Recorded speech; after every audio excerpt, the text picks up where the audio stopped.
Hi friends, இன்னைக்கு Sunday Sriram நவமின்றனால நம்ம வீட்டில் நான்வெஜ் கிடையாது. ஸோ பருப்பு, வெங்காயம், பூண்டு, பச்சை மிளகாய், தக்காளி, சீரகம் இதெல்லாத்தையும் போட்டு வேக வச்சுட்டு இதுக்கு அடுத்து என்ன ப்ராசஸ் அப்படின்னு பார்த்தீங்கன்னா முருங்கைக்கீரையை போட்டு ஒரு கடையல் தான் செய்ய போகிறோம். வாங்க பார்க்கலாம்.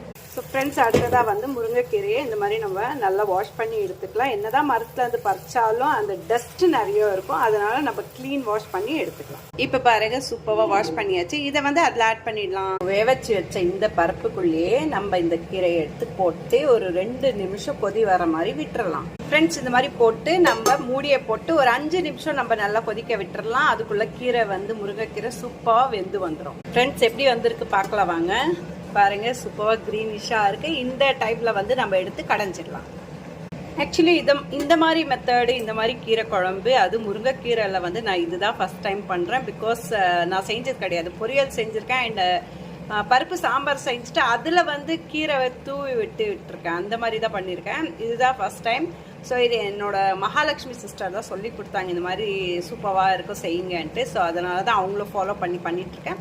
ஸோ ஃபஸ்ட் டைம் எப்படி வரும் அப்படின்றத நம்மளும் பார்க்கலாம். நீங்களும் ஃபஸ்ட் டைம் பண்ணுறீங்கன்னா எப்படி வந்ததுன்னு கமெண்ட் பண்ணுங்கள். ஸோ கல்சட்டியில் வந்து ஃபஸ்ட்டு உப்பு சேர்த்துடலாம். ஸோ தண்ணி இல்லாமல் இருத்திட்டு நம்ம இது மாதிரி கல்சட்டியில் போட்டு கடைஞ்சி எடுத்துக்கலாம்.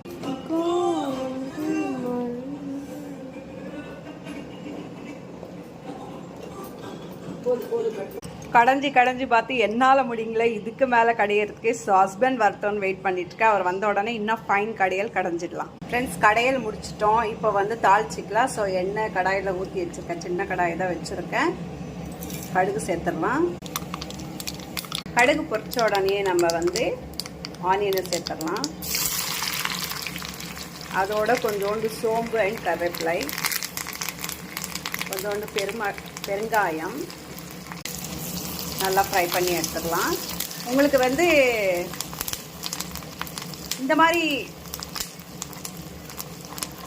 மாதிரி தாளிப்பு வேணான்னா வடகம் வச்சுருந்தீங்கன்னா வடகம் போட்டு கூட தாளிச்சிக்கலாம். அவ்வளோ சூப்பராக மனமாக சூப்பராக இருக்கும்.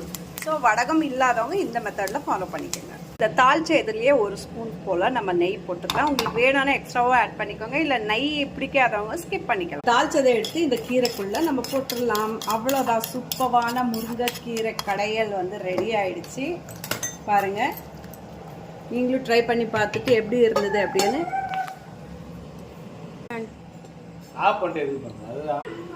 ஸோ இந்த மெத்தட் நீங்களும் ஃபாலோ பண்ணிக்கோங்க. எப்படி இருந்தது, சூப்பராக இருந்ததா இல்லை கசப்பாக இருந்ததா, எப்படி இருந்தது அப்படின்னு மறக்காமல் சொல்லுங்கள். நான் டேஸ்ட் பண்ணி பார்த்துட்டு சூப்பராக இருக்குது.